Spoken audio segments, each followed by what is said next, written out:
So we went everywhere on the podcast again today. We talked about hot cross buns. We talked about Valentine's Day. We talked about relationship stuff. But we also got into training, talked about technique, talked about programming, and talked about a bunch of bodybuilding stuff because Ben's now a bodybuilder doing a bro split, one of Jason's bro splits that he shat on about 6 months ago. Still shitting on it now. It hurts so much. Oh, yeah, we talked about D.O.M.S as well. Awesome opportunity. Hit the subscribe button. Support the channel. Support the mission. So to do that now, as always, support the podcast by sharing, and following on your whatever platform you're listening to. Enjoy the episode, and we'll let you get to it. Just trying to save the bands. Oh, right. It's like, there's a weird vibe in this room right now. Yeah. It's not usually like this. No, I'm good. Got to bring the energy. Where's the music? I watched, are we rolling? I actually watched back an episode last week and I was boring myself. So I'm bringing the heat. All right. That's my goal. 1, 2, 3. What a way to bring the ick. That song came bring on. The ick. That song came song. on. Fuck, man. It's not anymore. Look. It's ruined. I still fuck with it. And we were sitting in traffic, around the zoo. That fucking the shit. Always shit the there. shit area. Yeah. Yeah. So I was sitting in traffic there, and it came on. What suburb is that? Is it North Melbourne? Yeah. Yeah, Parkville. Parkville. Yeah. Fuck Parkville. Yeah, it's junk of a place to drive through. It's nice. It's nice, yeah. Yeah. I definitely can't afford to live there. Yeah, if you lived there, you would just get a scooter because fuck driving around there. Yeah. So I was sitting in shit traffic, being late because I put the wrong address in. You put the street name for the wrong suburb. I know of people who've done that. Yeah, I'm one of those people. Right. So you didn't put the street number in? I did. Name? Yeah. Oh, okay. Yeah, so it was 290 Napier Street, and it said Strathmore, and it didn't actually say Strathmore when it came up. It's just cool, bang. And I was like, fuck, that seems a much shorter travel time than when I looked yesterday. Traffic must be fine. And then I got halfway, and I was like, nah, something's not right. Yeah. It's because it's the wrong suburb, Ben. Love that for you. Yeah, so then I was already late in traffic, and then that song came on. For those that don't know what the fuck we're talking about, we've talked about it on the pod before. We went to this workshop that I would call it a conference. Conference. Yeah. Every opening was an Avicii song. The same song. And we had to do this chant and fist pump. And if you've met either of us, we're not... It's not it. We're not a high-fivey not high-fivey guys. So not only do we have to do the fist pump, then afterwards we have to go around and give them random high fives. To people. Yeah. 50 Jace, or 100 sometimes. Fuck, anyone knows me well, you ain't getting a high five out of me. Yeah.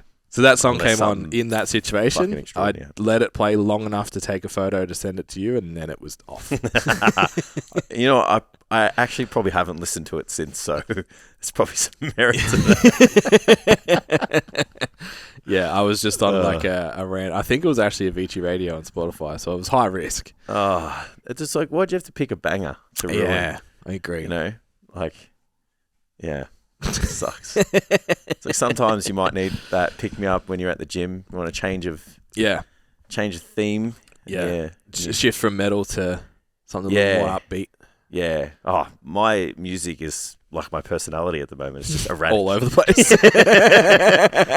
It's like one song, it's like gangster rap. Then it's like 80s retro wave. Yeah. Then it's like Corn. Yeah. And that can happen within an exercise. So it's just like the first set is gangster Tuck rap. it easy. It's like, all right, the hardest one, it's like we're bringing out the screamo. Yeah. Bringing out the childhood trauma to get this out. Where is that little black box with my trauma in it? Yeah, absolutely. Training's good? Yeah. I'm enjoying being big and strong. Yeah. But I'm not enjoying being big. Yeah, you're enjoying it in the gym, but not everywhere else. Though. Yeah. Because the idea of going out somewhere right now and having to wear normal clothes, that would not be a fun time. Yeah. Just to put something on and just feel comfortable. Yeah. Yeah. But I think I'm fine. It just feel, when you just feel. Yeah. I'm having the exact opposite experience right now. Yeah, and you know what? I was because one of my mates is like, well, how hard are you going to go on this cut? And I said, well, look, I don't know if I have it to get, fucking 5% body fat. Yeah. But I said I want to go pretty hard. Yeah. And then instantly, I was like, "But you'll be small." Instantly, I was like, "You don't have clothes that fit. You'll have to go buy clothes for small people." Yeah. And then I was like, "Hang on a minute." And then he's like, "How heavy are you going to be?" And I go, "I don't know, probably 90 kilos." Yeah. It's like imagine saying that to you 10 years ago. You're messed up, dude. Yeah, I know. I'm going to be small at 90 kilos. Ah, that's fucked up. Yeah. Well, how old? I would have been 26, and I would have been 78. Yeah. Maybe. Yeah, I would have been 70-ish. Yeah. 76, 77. Yeah. Yeah, someone. So I swear to God, of the cut, I would be 13 kilos. I heavier. told someone like a couple of months ago, for the photo shoot prep, and I was in okay shape. I didn't get super lean. I was in like maybe my best shape. And someone said something, and I'm like, "Yeah, but I'm not big." And they're just sort of like, "Yeah, it's not." Are you sure? Like, and I was like, "Yeah, but I've trained with Jason for 12 years. He has body dysmorphia." That. And he has consistently been 8 to 10 kilos heavier than me for 12 years. So I've never gotten any bigger because the person I stand next to that also weight trains a lot has consistently been That's true. that much bigger than me the entire time. And then the day I met Will Crozier in person, it's always small. It's over from there. That ruins a lot of people's got more lives. muscle on his neck than I do on my his body. His neck is thicker than my calves for sure. Yeah, he's a big boy. I haven't spoken to Will for ages, actually. Yeah. Shout out to Will. Yeah. But yeah, training's going good. It's good. Going good, yeah. Got like a week and a half left. Yeah. This is a really weird segue. But we're going there. Do you like hot cross buns? Yeah. Like how much? How many have you had in the last month? I've only had them because Amy's bought them. How many? Maybe 6. Okay. All right. So I really like hot cross buns. I was going to say like 6 out of 10 would be my arbitrary number. So I've had 12 in the last 4 days. Oof. Yeah. Nice. Yeah, I'm like... That's going to suck in the cut, bro. There'll be no hot cross buns in the cut. I don't know. Half of me's like, you got to get this in now. So like Annie, the abundance mentality doesn't work, right? We've proved it. We had it on the nutrition podcast. Like the more you have something, the less you want it. Yeah. And that doesn't work with Haagen-Dazs either. Yeah, like Samed came home with like a bag of chocolate coated almonds, and we're like, let's put that to the test. She's like, it's failing miserably. I've eaten fucking 12 hot cross buns in 4 days. Yeah. It's not a thing. It doesn't work. Maybe it doesn't work for me. Yeah. Yeah, but... sorry, what describe your hot cross bun? Flavour? Yeah. So Coles, only Coles, Mm-hmm. exclusively, do an apple and cinnamon. Bro! Yeah. Hey, every time I eat one, I say to Steph, I can't help but tell her after every bite that it's delicious. So those 6 that I had in 2 days. Yeah. Those ones. How moreish are they? Fuck, man. 15 seconds in the microwave. It's...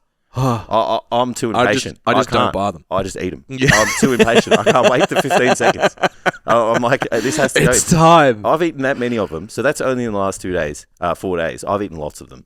And I'm at probably 2 bags a week at the moment. Ooh. So you know what I did? So this is another insight into my fucked up head. So I got all of the hot cross buns. So I'm at Coles, and there's every flavour. And so I flipped them over to look at the nutrition on them. Yeah. And I went with the option that had the least amount of fat in it. Yeah. So I was like, well, this is perfect. Yeah. Because I'm like, eating 500 grams of carbs a day. Like, there's fruit in it. Health. Yeah. So, and then I was like, low fat. That's fruit in it. Low fat. Right? Come on, man. That's something I would say. Hey. You're better than that. So then I picked these ones. And then I was like, these are delicious. But now I'm at the point where I'm critiquing the batches. So, yeah. So the first batch this week, they were like 90% cooked. Yep. And they were so soft. Yep. And then the other ones that I had were about 105% cooked. And I was like... You ruined it. And so I had one left from the other bag. And then the other bag that I bought didn't make it home. I had one. And I was like, going to eat another one. I was like, I'm going to eat the good one. Yeah.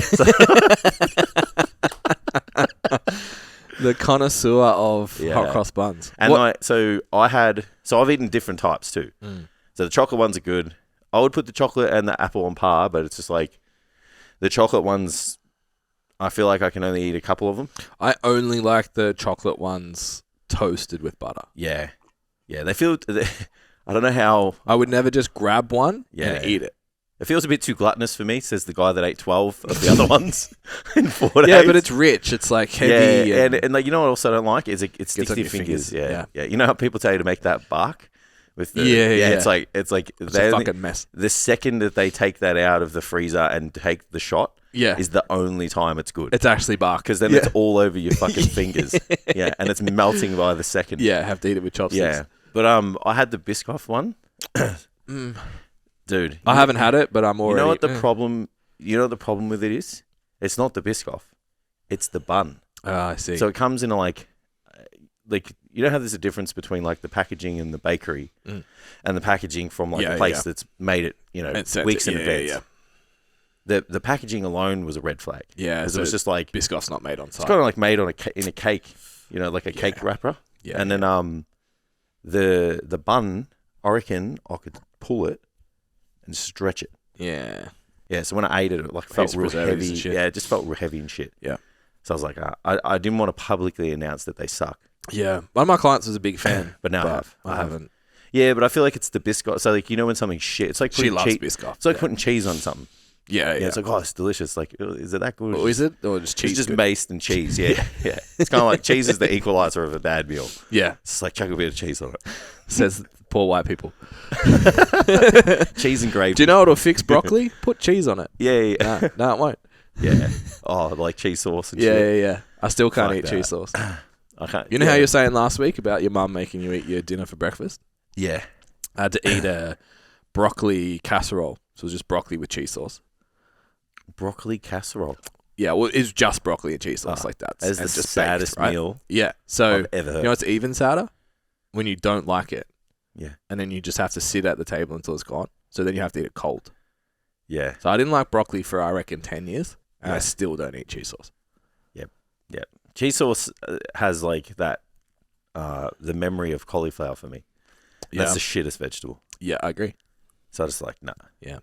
Because whenever that's there, it means there's shit food around. It's kind of like, what are you doing here? Yeah, what are you trying to hide? Yeah. Because if you had delicious food, you wouldn't need cheese sauce on it. Yeah, even like if a lasagna has too much like topping, like white sauce through it, I'm asking some questions. Yeah, we don't do the white sauce. Yeah. Apparently it's a strict no-go from Steph's family. From an OG. Oh, they're just like where they come from. They make it a certain way. Look, they have like loaded lasagna, bro. Yeah, it's got like ham and shit in it. It's gluttonous as. Yeah, it's delicious. We make my song bowl recipe. Yeah.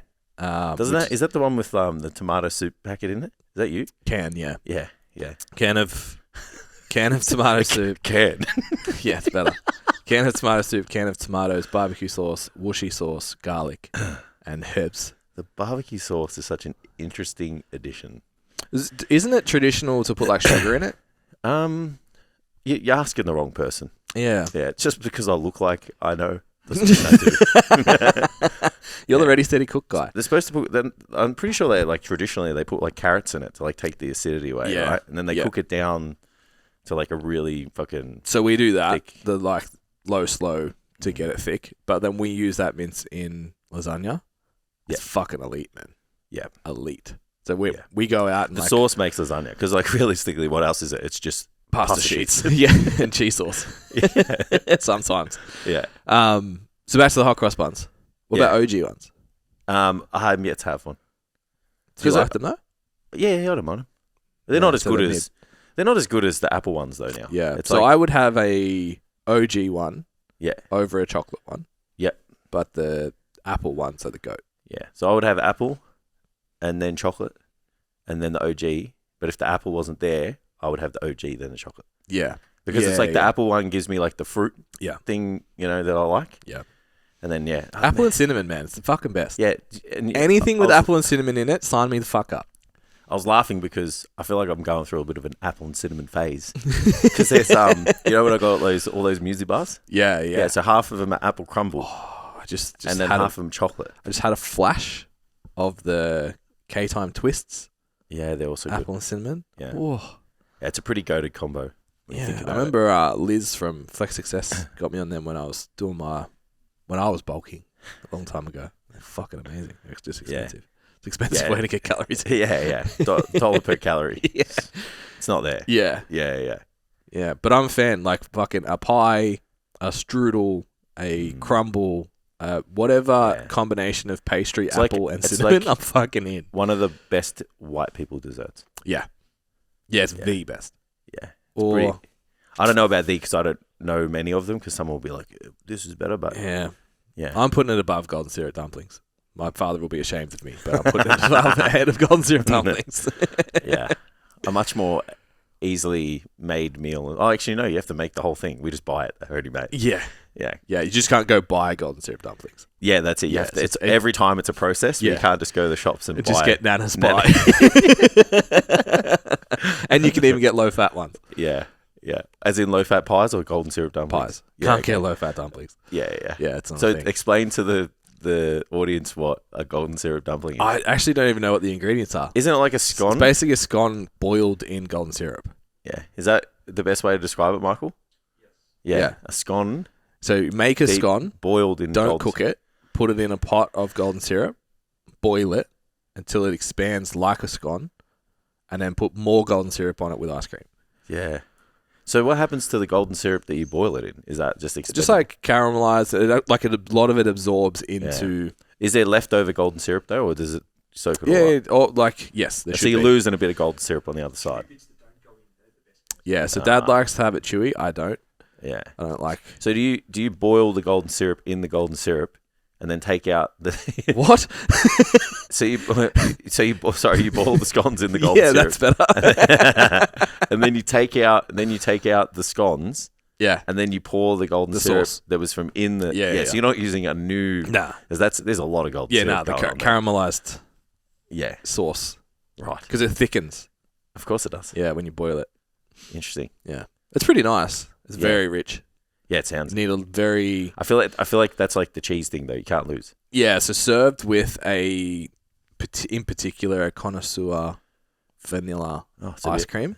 So there's a certain type of ice cream. Well, you got to go elite. You got to go all out. It's one of those meals, right? Yeah, Special. and it's like, if you're that deep, the light and creamy, it's not time for that. Yeah. You've committed. You've committed to an 800-calorie dessert. I don't think there's ever time for light and creamy. Really? I know. Froth it, bro. Yeah, because you know how you... Because I eat it all the time. Well, you always rag on diet food. Yeah. But you eat light and creamy ice cream. But it's not like... Sucks. It's not... No, so diet food is like... Light and cream is just low-fat ice cream. Yeah. Diet food is Hello Top, and Hello Top is trash. Diet food is in trying to be something... Yeah. But isn't low-fat ice cream trying to be normal ice cream? I don't know. Yeah. Maybe. Still sucks. I like it. In my opinion. I like it. Yeah, good on you, man. And good on you, bro.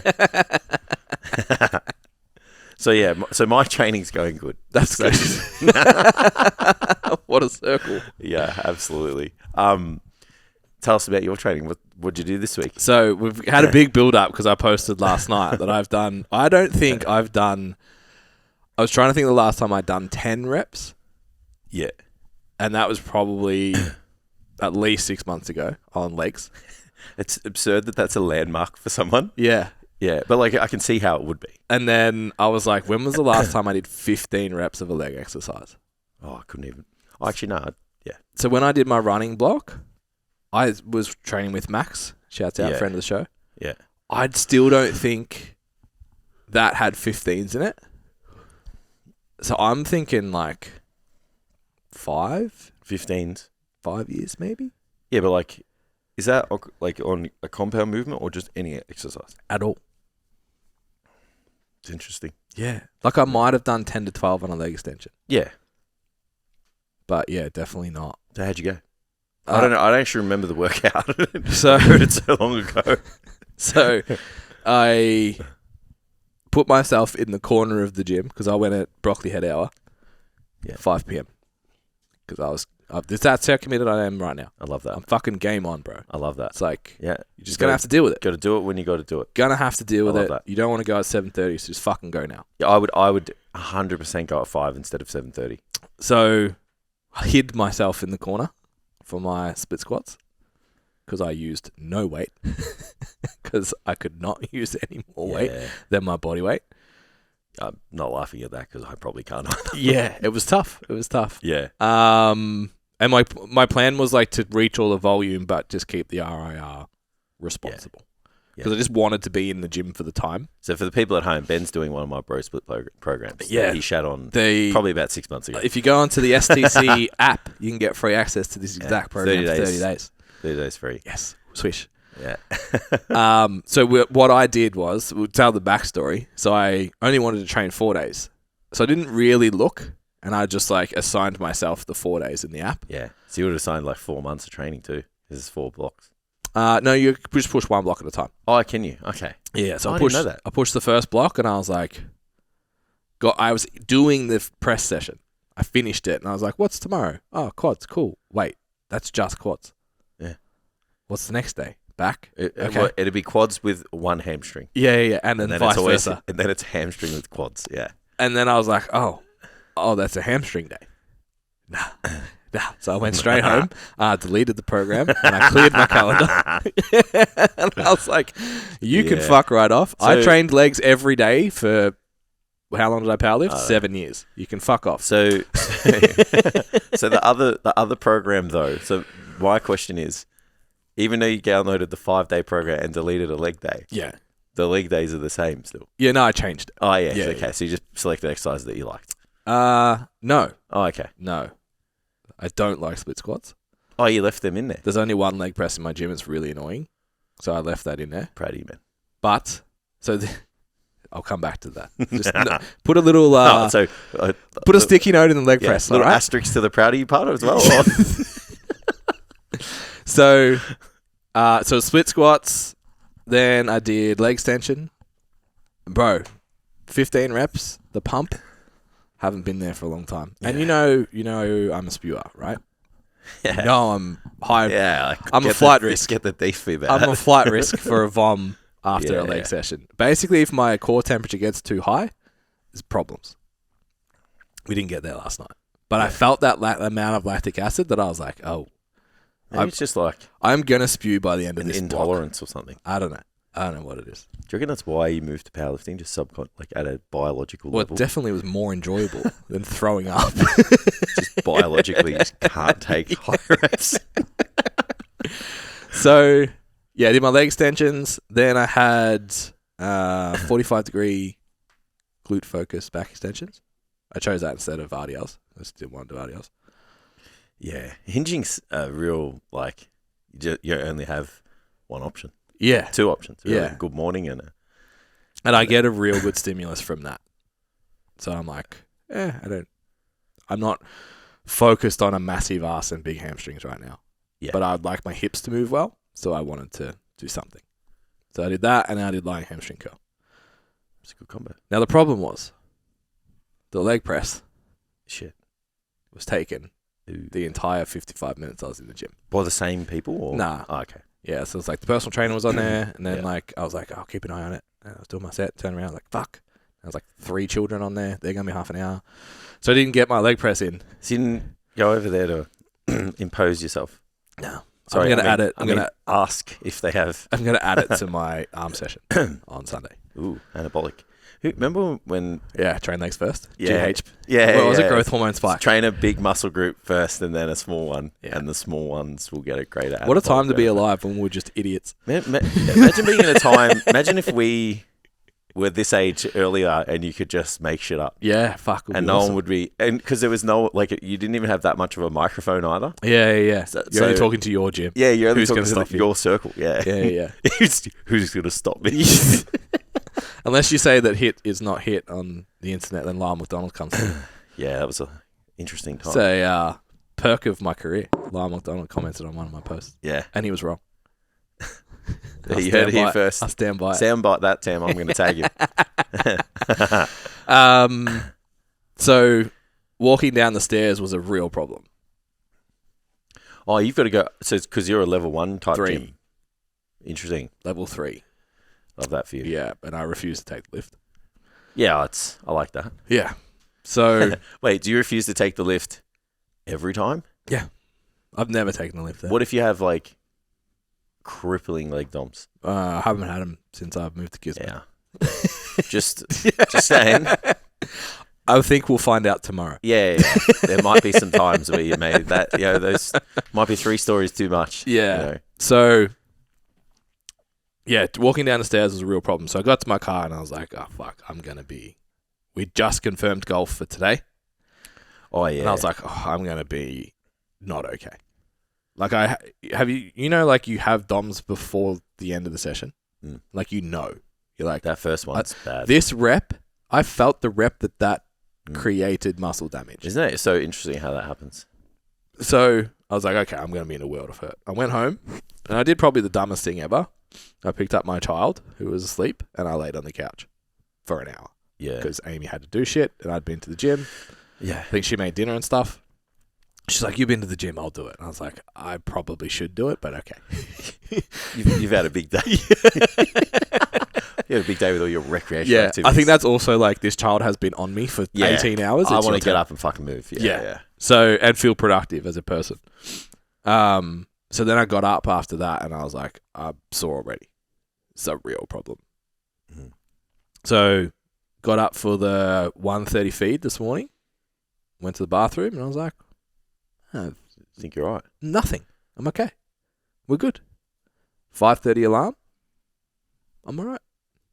Got out of the car here. Well, I've reached, I reckon, maybe I was a 1 this morning. I reckon I'm a 3 now. Yeah. So I think by tomorrow. What do they call it? It's like calpains or some shit. They're just eating away at the membranes of your muscles. So I think tomorrow morning. So when I used to train legs hard, like a bodybuilder, I used to get like my hamstrings would not cramp. It's like they wouldn't lengthen in bed.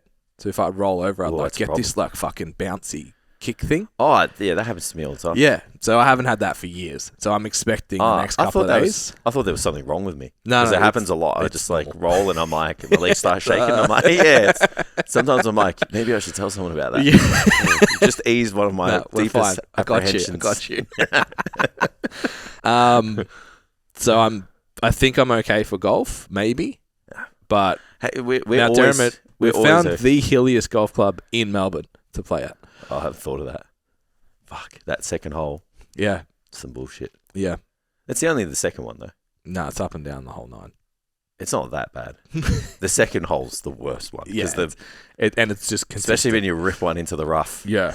Usually if I have sore legs, going down's worse. So the first hole will be the so this is a no-cart situation by the sound of it. I'm only playing 9. Yeah, okay. Yeah. So, no. No carts. Fuck. So, yeah, that's it. Chest day was fun, though. Chest day is always I do have a sore chest. You must have activated it. Yeah. Love that for you. Yeah, it's good. So, I'm keen. I'm keen. So what's, like, are you trying to get jacked again? Like, what's There's too much friction with the 25 minutes travel there and back at 6 p.m. to go to the Muay Thai stuff. To fight people, yeah. So it's like just going to the gym. It's 6 minutes away. Yeah. I'd love to do a bit of pad work. 55 minutes. Yeah. Yeah, I'd like to do conditioning sessions after this. A session on the pads would fucking change my cut. Let's do it. Fridays after the pod. Let's do it. Done. I'll bring my headgear. How quick? I was going to say, how quick do this escalates to sparring? Yeah, it's not. It's not going to happen. Because Sunshine has 30 seconds. All the heavy bags and stuff as well. Oh yeah. So it could do all of the things. Yeah. I got my pads somewhere. Yeah, I got 2 sets of pads, gloves. Yeah, I should have my pads. There's no way I would have given Yeah. Given the pads away. Yeah. I just wish I had some full elbow ones so we could kick. I'll have a look at what I got. I don't know. I got heaps of shit. As you know. Just buy shit. Buy shit. One MMA class. Kit. Yeah. I have like... You should see these gloves I've got. They're fucking hectic ads. I've never used them. I never used them. We did one wrestling class, and I was like, I need gloves. Yeah. And then went and got them, and then just never went back. And that's it. Yeah. Yeah. Lockdown will do that to you. Yeah. Lockdown will do that to a man. Yeah, makes you crazy. Yeah. And Dan gives you heaps of money. Well, it just stopped there. It just cut the momentum because we did the 30-day trial. Mm. And I was like, because remember, I was going like 3 days a week. Yeah. And then the lockdown happened. I was like, you know what? I'm just going to. I'm done with this. Yeah. Yep. So, yeah, body composition, stay daddy, not, you know what I mean?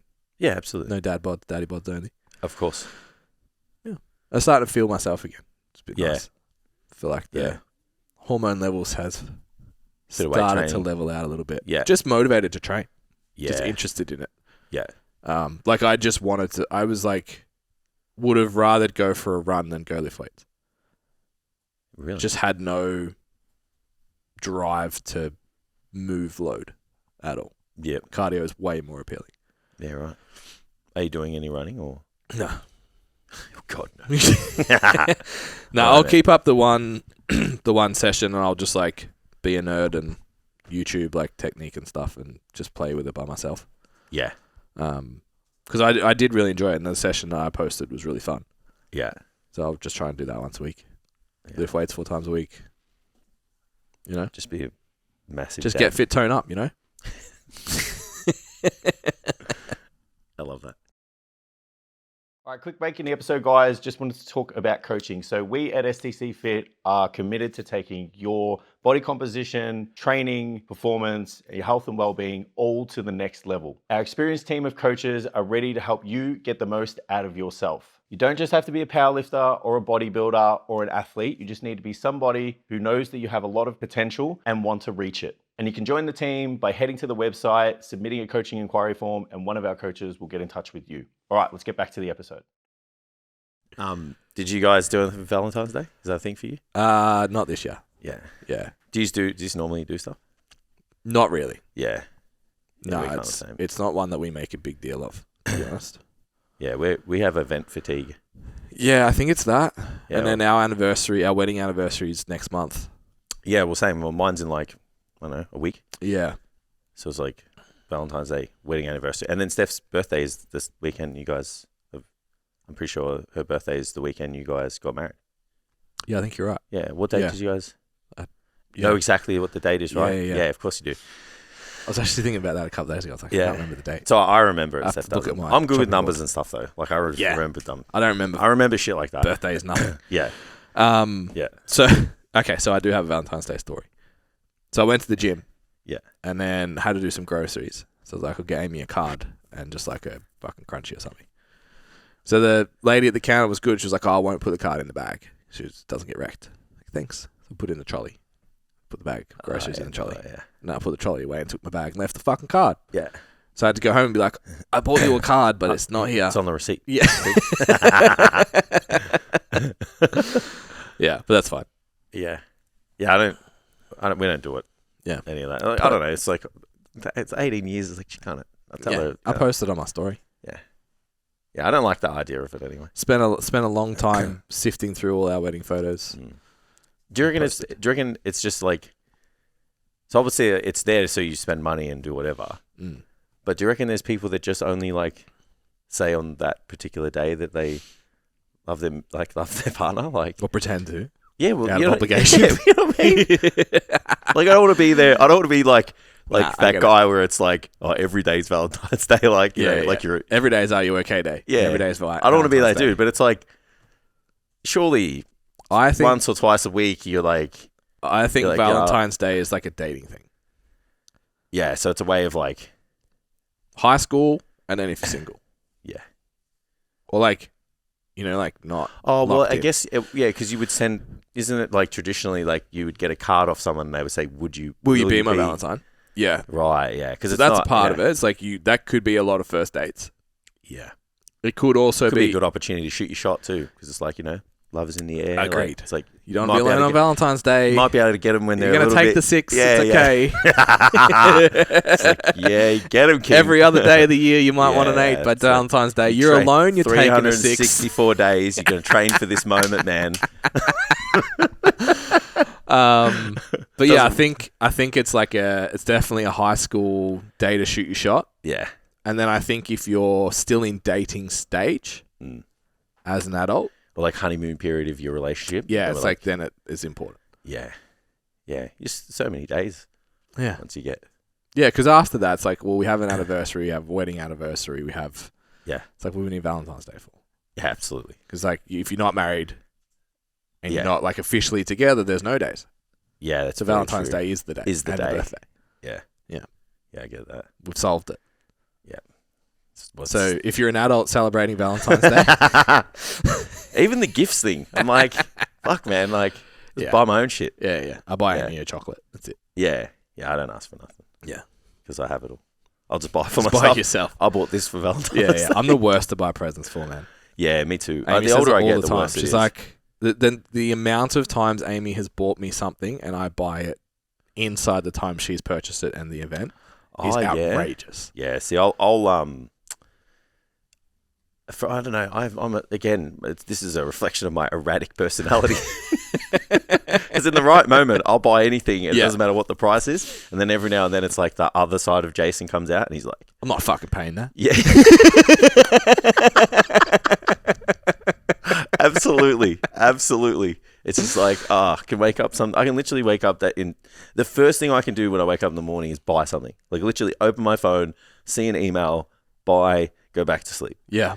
And then there's other times. Complain about the price of lettuce. Yeah. I'm not paying that. It's $5 for a protein bar. Where's the spinach?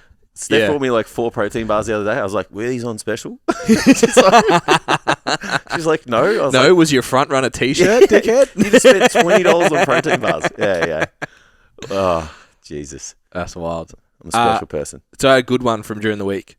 Yeah. One of the coaches I'm working with at the moment got himself a little allowance to go buy a car. Yeah. $50K. Yep. Married, potentially looking at family in the next, say, 24 months. What are you buying? For 50 grand? $50K. Any car he wants? Yeah. I'll buy a Mercedes. Yeah. That's the one car he said he wouldn't get. Which I actually thought, I agreed with him at the time, but I've changed my mind. No, absolutely. Because you can get my car, the C250 I had. Yeah, C-Class. For like 35 grand. Absolutely.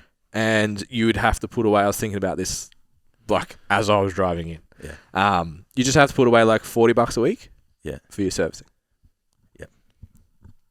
It's the best car you can buy. I agree. For the money. It's phenomenal. Yeah. Yeah. Or I'd buy like a I would buy like a RS3, like a 2004. Yeah, that's just like souped off its head. Yeah. Yeah, I think I had a look. Definitely has a turbo timer on it. You'd have to. So a client of mine bought an E-Class Merc for crazy cheap because it was out of warranty, but purchased a 5-year warranty. Yeah. For not much. It was like a couple of $2-3 grand or something. I'm going to repurchase a warranty this year for my car. Yeah, smart.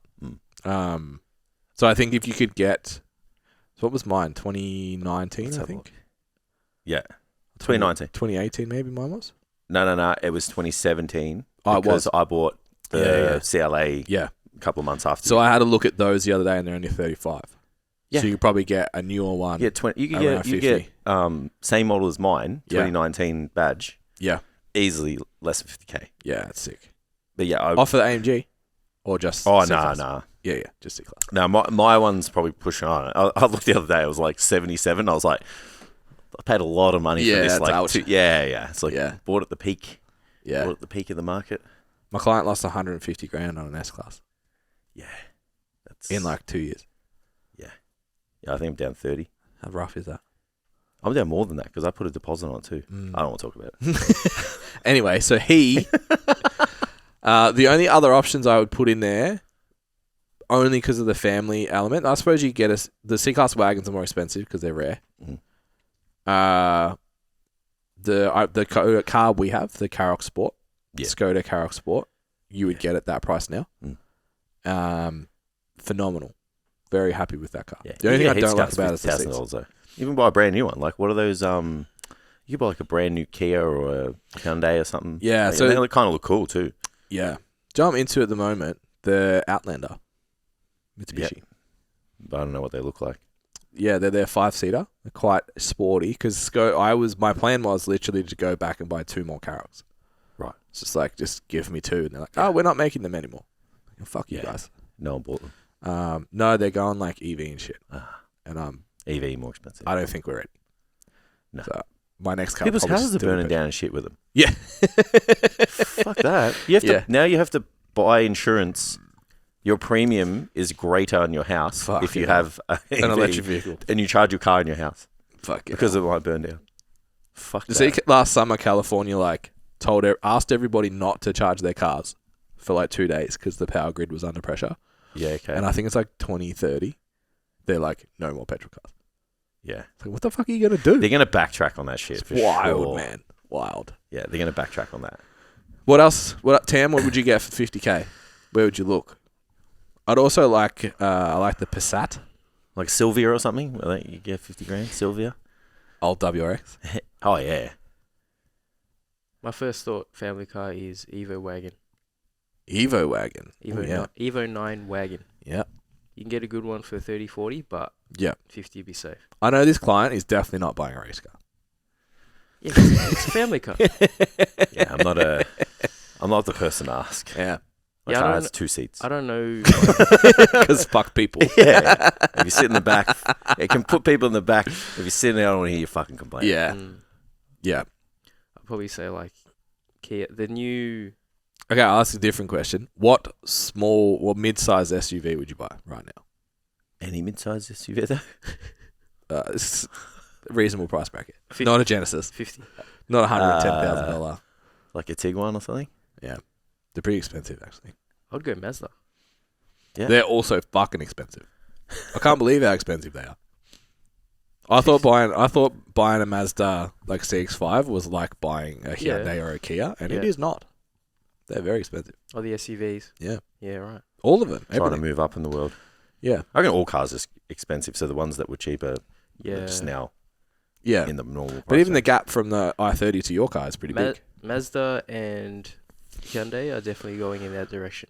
Mazda was cheap for ages, and then the Mazda 3 and the Mazda 6 was so good. Yeah. And everyone bought them, that they built that reputation that everyone's like, I will always own. There's people now that are just like, I'll have a Mazda 3 forever. And so then you can add that's why you see 10%. So few of the latest ones for sale secondhand. Yeah. Because people just keep them. Because they came out in 2019. Yeah. Still get a Merc. Yeah. Yeah. Still get a Merc SUV. Reliable, comfortable. Yeah. Anyone who says that they don't want one is probably never had one, and then only thinks that like certain people who buy them like are who they are, and I won't buy one because of that. Yeah. The best car. Yes. Outside of like, the only $200,000 budget, and then I'm buying a fucking Porsche or something. Yeah. The only thing I haven't driven is an Audi to say head to head, because that would be the number one competitor, right? Yeah. Performance wise, I reckon they'll be better. Everything else, I reckon Merc would. Yeah. So, I definitely like the styling better. Yeah. More so on the interior. Depends. Audi interiors are very bland, in my opinion. Sorry, Audi drivers. Functional. Yeah. I'd have an RS7. Yeah. But they're like $250. Yeah. Maybe next car. Yeah. I'd like an RS4. Yeah. Family car. Family race car. So I made the statement during the week. And I got a little bit of pushback on it from some people. And then other people agreed with me. So I'm interested to hear what no one doesn't like you, no one loves you. Just a reminder. Yeah. So I said, so I was watching this dude in the gym. So my gym's the best for like being grounded, as we know.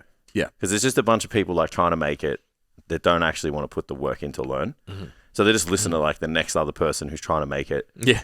Who doesn't want to put the legwork in to learn, but also maybe has like a better physique than them because they've just worked harder. Yeah. And it's fine. Yeah, it's cool. Like whatever. You do you, king, So I was watching these dudes. There's fucking the blind leading the blind. Like I just like always hover to listen. Yeah. Because I'm just like, what do you say?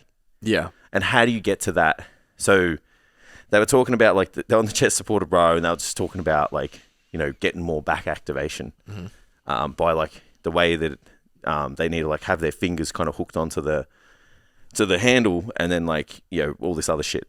And then I was like you can't think and like he was lifting like really lightweight, and he's like yeah I can feel it, and I was like, you can't will your way to like getting more muscle activation. Yeah. Like you can't think about it really. I'm like, if you get put in the right position to move the right way, yeah, you don't have to think about anything. Yeah. Really, if that's the case. Yeah, not local to the muscle. No. Yeah. So then I command you to grow. Absolutely. That's the first thing I thought of. So I said you can't think your way to a better muscle connection. Yep. I said it's about leverage. Yep. And I said leverage. So positions supersede thoughts. Mm-hmm. I agree. And so I had people like, yep, makes total sense. And I had other people say, yeah, but like, who are they? You can make. Will we smash them? Nah, absolutely not. They were like, yeah, but you can make a cue. You can give someone a cue that will improve like the performance of the rep, and so then that means you can think about, making the increasing. You're not thinking about the muscle connection. You're thinking about the execution of the exercise. That I agree, but they were saying that if you put someone in a position and give them a cue to stabilize that muscle, it is able to increase the amount of load and the activation will increase because of it. Yeah. That's improving technique and leverage and positioning. Absolutely. Soz fam. Yeah. Because I was like, yeah, but so if you're in a bad position of leverage. Yeah.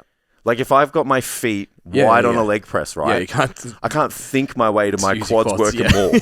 Yeah. I can't think my way to be or if you're in that, so say you're in that position, I say push through your big toe. Agreed. Oh my God. Still I was just about to say that. More quad, yeah, right? absolutely. Yeah. Yeah. So the one that I was like, okay, let me try and, if that's true, what does that mean? Yeah. So I like the cue for bicep curls, like squeeze the pen. So imagine you have a pen in your elbow and squeeze it, right? Because what it does is forces you to pull the weight towards your shoulder rather than pull your elbow up. Yeah. So that creates immediate, if you have poor leverage and positioning in that exercise, immediate change to the stimulus of the bicep and how it feels. Yeah. You're like, fuck me, I've never felt my bicep like that if you've never done it before. But you didn't feel the bicep. Yeah. It was the cue actually changed, like you said, the leverage of the exercise based on where the wrist is going to end up in relation to the elbow. Yeah. Yeah, so I agree. It's just wording. Yeah. Which is what most of the internet arguments are about. Yeah. Well, it's just wording. Yeah. Then you get the semantic scientist that says technically he's right, that your mind-muscle connection doesn't really exist because when you think about it, you're just all you're doing. Well, it's not that the mind-muscle connection doesn't exist. It's that person's good at repeated positions of optimum leverage, and then has the skill to repeat the exercise. Yeah. So that's the mind-muscle connection. Because it's someone who doesn't have a mind-muscle connection. What do they not have? Yeah. Like when you think about it. So like what if you first come into the gym and you don't have a mind-muscle what do you not have? Skill. Yeah, you don't have inter-muscle coordination, really. Yeah. And you don't have intramuscular coordination. Because I feel like... Absolutely. Yeah. You said everyone could bodyweight squat, if they learn... skill. But I'm thinking, when people say mind-muscle connection, it's like that client you get in that's like, I can't feel my back. It's like, I can't feel my back.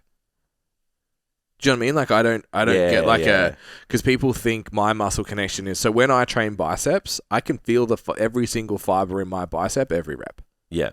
But when I train back, which it's important to note that back is probably, I haven't worked on it because it's not that important for powerlifting to be super wide. I haven't worked on it for a long time. But in the gym, I remember back when we were training together, it was like, if it was back day, I was like, sweet, I can lift the same as Jace today. Yeah. Like back has always been a strength for me. Yeah. But that's not... Outside of like a fucking low elbow position into the hip, maybe feel lower lat contraction, I don't feel my back. But that's not... In my opinion, that's not because...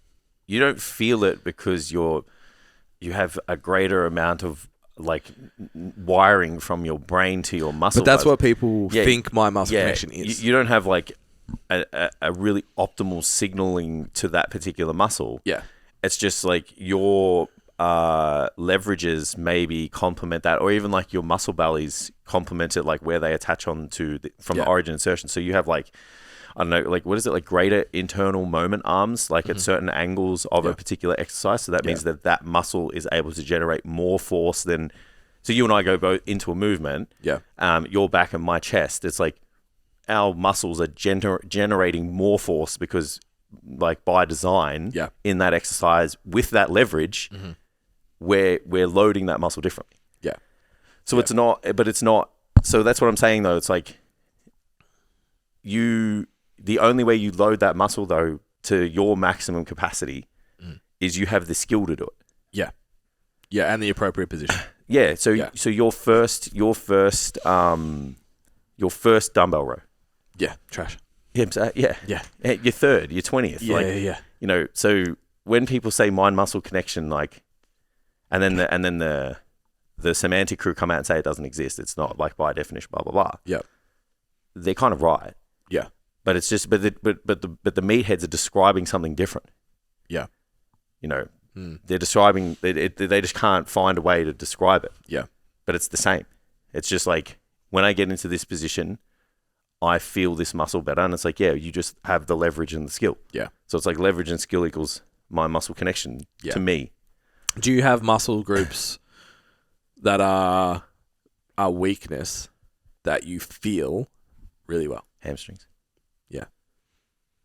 Yeah, absolutely. So you can feel them exceptionally well, but they're not as developed as you would like. Yeah. Because that's my chest. Yeah, absolutely. If I train chest, if I'm on a pec fly machine, I'm like, this is excruciating. Yeah. I don't even go off feeling in the set anymore. Yeah, same. I go off like the feedback after. Yeah. Look, sorry, that's a lie. It's like a little bit of feedback in the set, but I'm not like searching for feeling when I'm doing it. I kind of just like, I'm like, this kind of, you know how like you're micro assessing your reps. Yeah. Every rep, it's like on the way down, you're like, have I got the length right? Is arm positioning good? Yeah. Have I locked out here? Like, am I stacked? You know, do I have a good arch? All that shit. Yeah. Yeah. It's like you're micro assessing all of that stuff. And then, so I'll do a little bit of that, but I never get to the point where I'm like, I'm not feeling my chest. Like, should I stop? Yeah. Because it's like, if all the boxes are ticked. Yeah. Mine would more be after the set for was it an effective set would be after the set.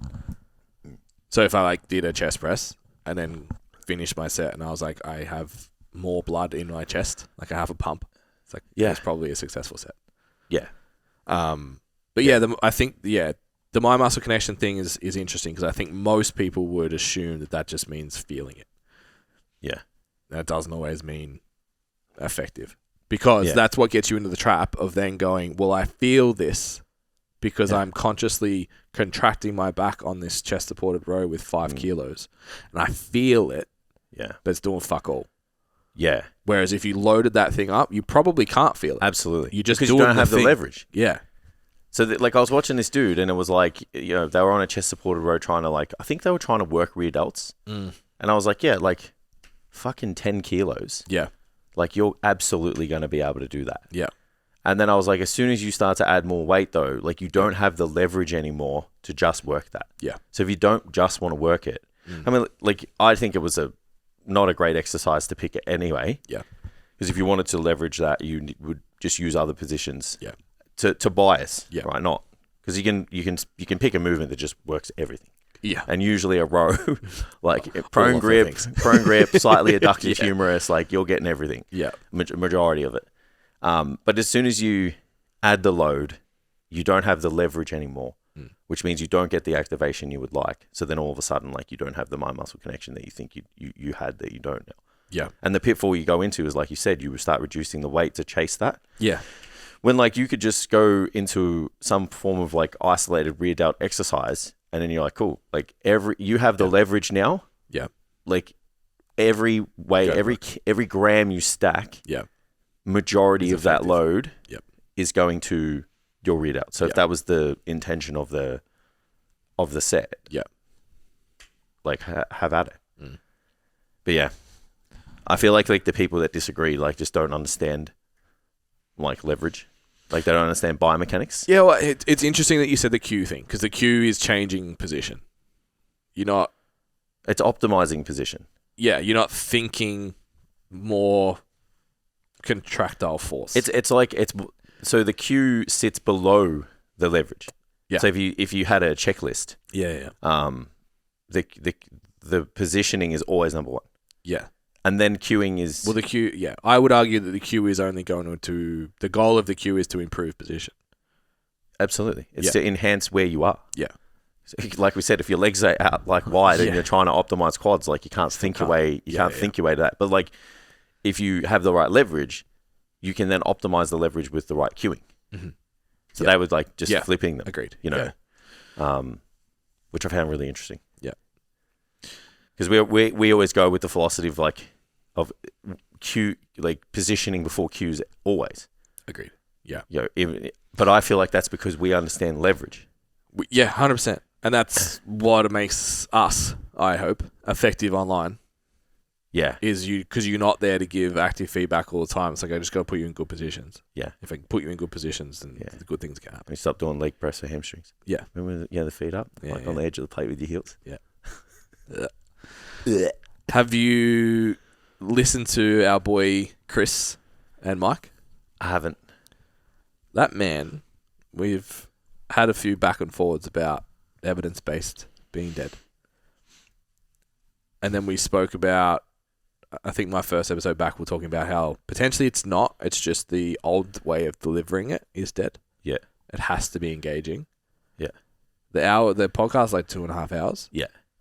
Man. I get bored of his like toilet humor. Yeah. Like, and he thinks he's hilarious. Yeah. And it's pretty, like, the first half an hour, I was on like headphones walking and I was laughing. Yeah. By the end of it, I was like, oh God, another one. Yeah. One of the most entertaining speakers. Yeah, he's great. And ability to take complex concepts and deliver them for the masses, the people at the gym you train at. It's Absolutely. very fucking good, man. Yeah, He's very good at it. Yeah. He was on Bro Chair like a couple months ago, so I think. Yeah. Doing the circuit. He was high though. It was hilarious. Didn't realize he was coming on. Fuck, and that's the best. Took just had whatever, and he's like, "Fuck, I'm baked ass." Was he still good? Yeah. He was just like, "I don't want to talk about like complex shit anymore. Let's just talk about shit." Yeah. And, like if you're gay and stuff. Yeah. And, like it's funny because like on that podcast, like they just talk about whatever. Yeah. Like and talking about like being gay is like a really big part of it. Yeah. Like, for some reason. Yeah. And then he was just like, I'm high, but I have to not get cancelled. Yeah. Yeah, because RP's dominant. Yeah. So just like, you do whatever you want. The rest of them are just like, no. Big jacked meatheads, just like, no. Yeah. Yeah. But yeah, I haven't watched it yet. I'm interested. I just want to watch 10 minutes of it on YouTube because there's the first half an hour. I'm pretty sure it's the way it's cut. The Chris is silent. So he makes dick jokes and stuff, and Chris doesn't react, and it just sounds so awkward. Right. But like Tam said, he often is just quiet. Yeah. And lets them go. Just keep going, yeah. Yeah, so it felt, because it's very different to the normal scientist that comes on and talks about whatever. Yeah. It's a very different interview, and it wasn't his friend, and it was weird. I don't know. I have this thing, this complex at the moment where I just want to like watch things like that for entertainment. Well, yeah, so I was like, I don't want to watch that because it's like work. Yeah, it was entertaining enough. Yeah, and it would from again, this does make it work from how are the people presenting complex information? Oh, absolutely. And I was like, he is. Yeah, I think I like Jordan, but I think for the mass population, there's a 500,000 followers or whatever. Mike's better. Yeah, he has. Yeah. Twice the followers. Yeah. Because it's twice the people being able to understand what he's saying. Yeah. What he's saying, right? Yeah. Yeah. But in my opinion, they're the two right now. In my own little bubble. Kind of go at it too much. Yeah. Like they've been the same guys for fucking 5 years. Yeah. So there could be others out there. But yeah, I think they're the best at the moment doing it. Quick break in the episode, guys. If you're looking for more information on how you can look, feel, and perform better, head over to our website, take advantage of all of the content that we have there. Even the YouTube channel, there's plenty of videos and stuff on there. Also, rotating free resources that you guys can access completely free. Okay, let's get back to the episode. But he did say something while I was on the way here that I know you disagree with, so I want to unpack. D.O.M.S. And I thought we'd sort of established that like D.O.M.S. isn't a metric for an effective workout. He basically said if you're not getting sore, you're not doing it. Yeah. What do you think? I think that's an absolute statement, and I'm not saying that you don't need to be sore at all. There shouldn't be any distortion or to your muscle at all, like post training. But I think that saying a blanket statement like that sends the message that you should chase muscle soreness, and even by design, like the repeated bout effect would suggest that we would get less and less sore the more times we would do something.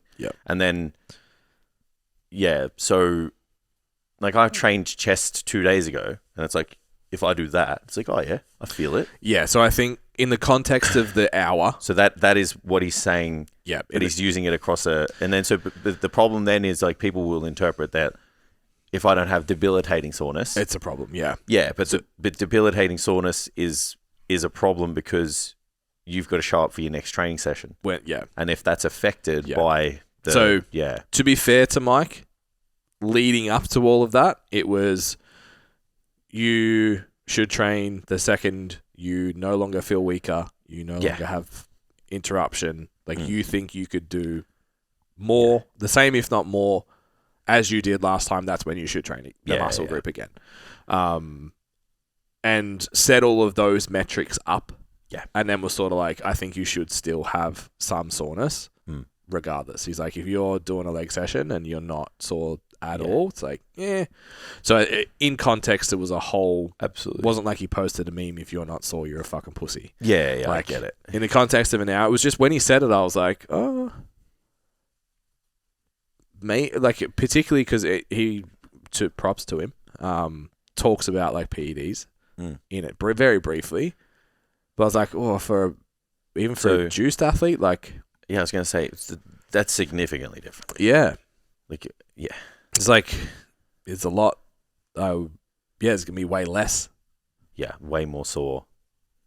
Natty. Yeah. Yeah. Oh, so my leg days, man. Yeah. Far out. Like, they can be like 3-4 days. And then, now I'm on my sports TRT. Help. My muscle building health. Much different. My muscle building health protocol. Yeah, but I like... The soreness is exponentially lower. I like the term disruption. Yeah, you want to feel disruption the next day. You want to feel like the muscle's been worked. Yeah. I agree with that, absolutely. Yeah. You just don't want to send the message, because there's people that chase muscle soreness as the proxy. So like, which means they change the program every 3 weeks and they get no progress. And I just feel there's other things that you should talk about first before you use that proxy. So again, it's the, like leverage than queuing, right? Yeah. So there's kind of like a similar hierarchy when you look at like, was the workout effective? So it's like, did I lift more or outperform the previous workouts, or at least match it depending on what phase you're in? Yeah. Yes. Yeah.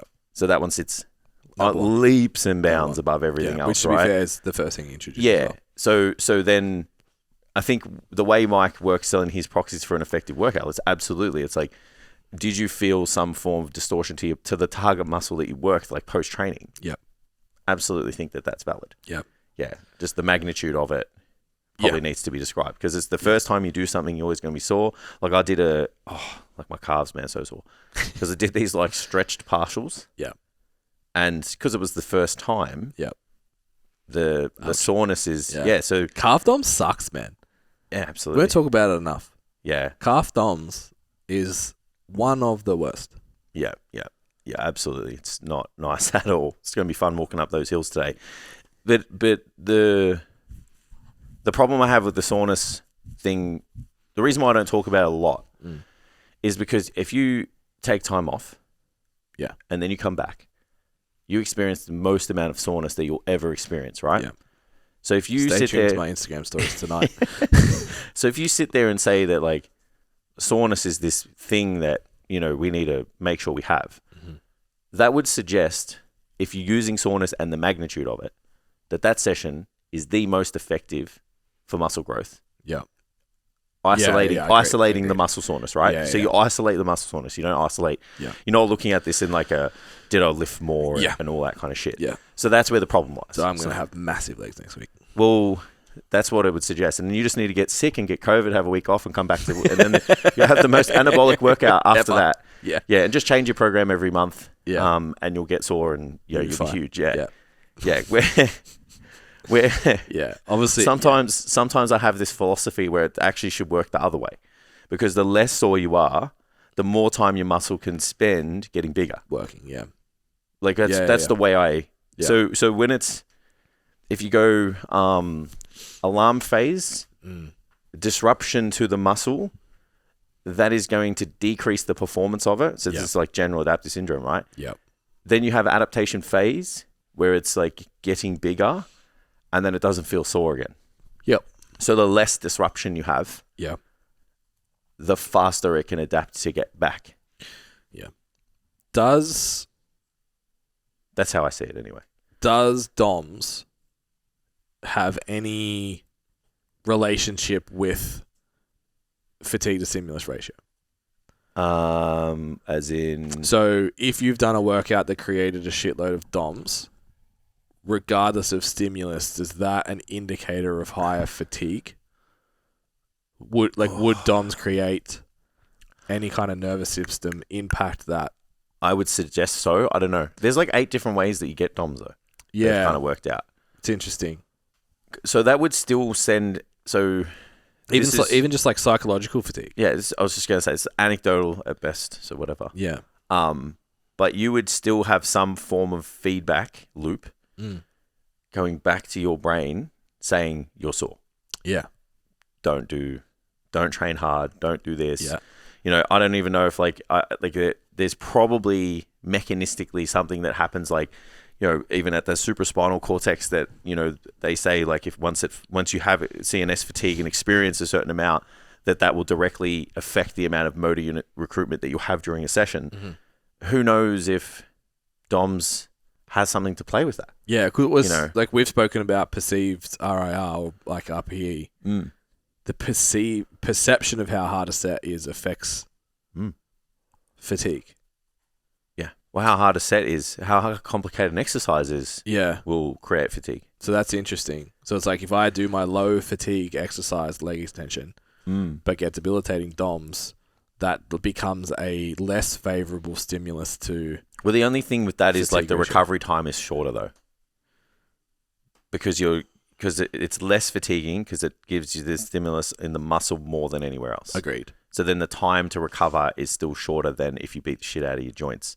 Yeah, net recovery. Because they have a longer time. Well, sorry, there's the theory that proposed that the time is longer just because the blood supply is not as great and all of those types of things. Another thing that popped up was like the actual loading fatigue. Like I've always been really conscious of that, obviously writing powerlifting programs, but something I don't talk about because it's just something that lives in my head. Yeah. That like anything that loads the spine is really fatiguing. And I unpacked that and I was like, oh yeah, I need to like axial loading.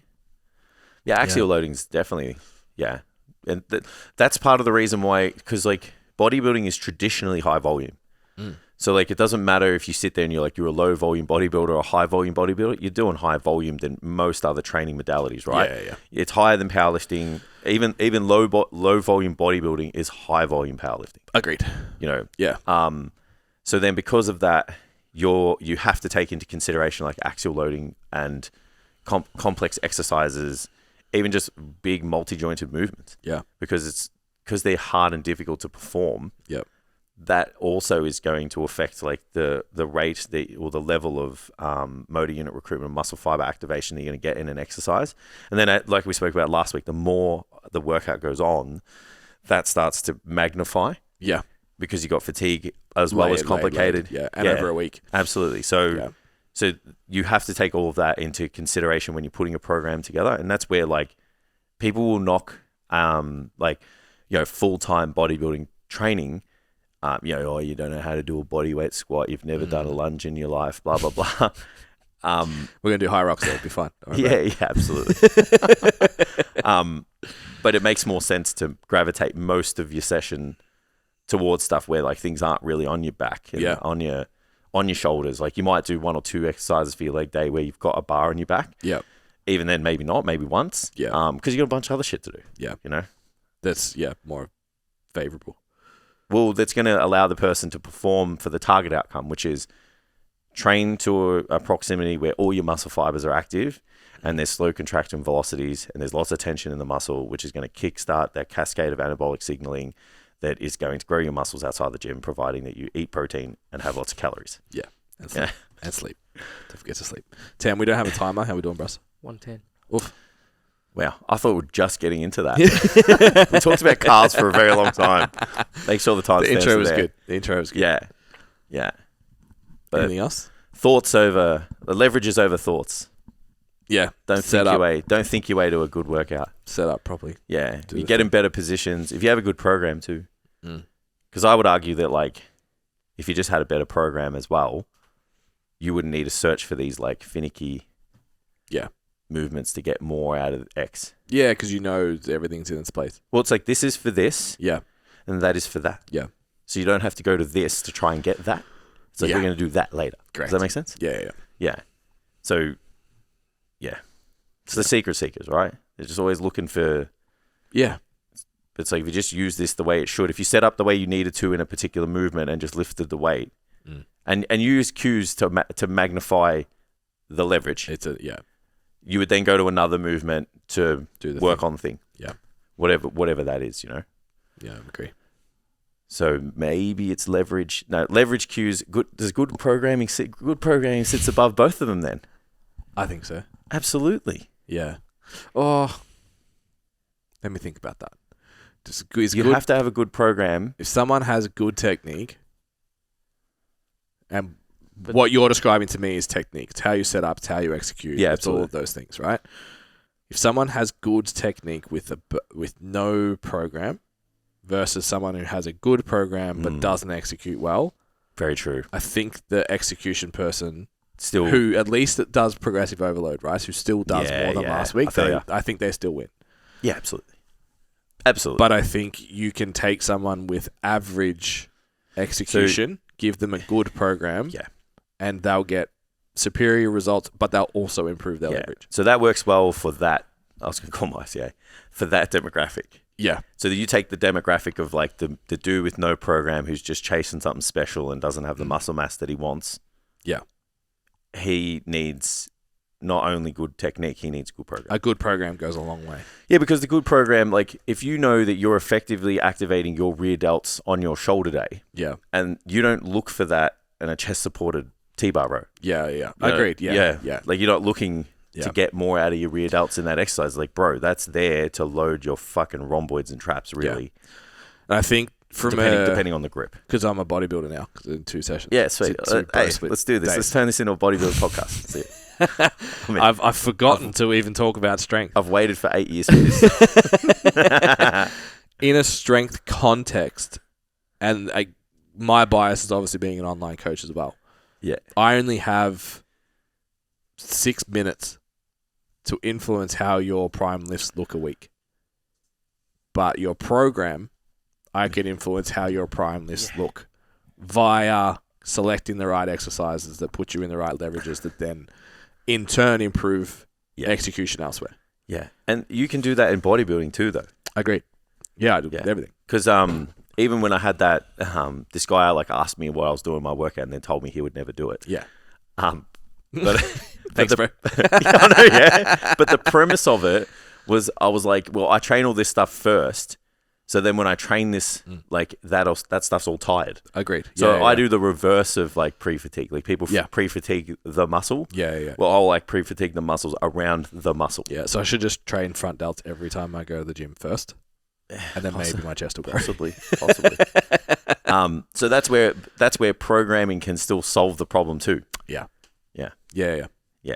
All right. But yeah, I absolutely have to have good technique as well. Yeah. But it's important to understand that a good program will improve your technique everywhere. Yeah, and a good coach is trying to put you in a good position of leverage. Yeah. as well as give you cues after that, though. Mm-hmm. Oh, could do this forever. Yeah, absolutely. Turn it off. All right. Hit the subscribe button, like, share, and follow. Let us know what else you want to talk about, and we'll see you next time.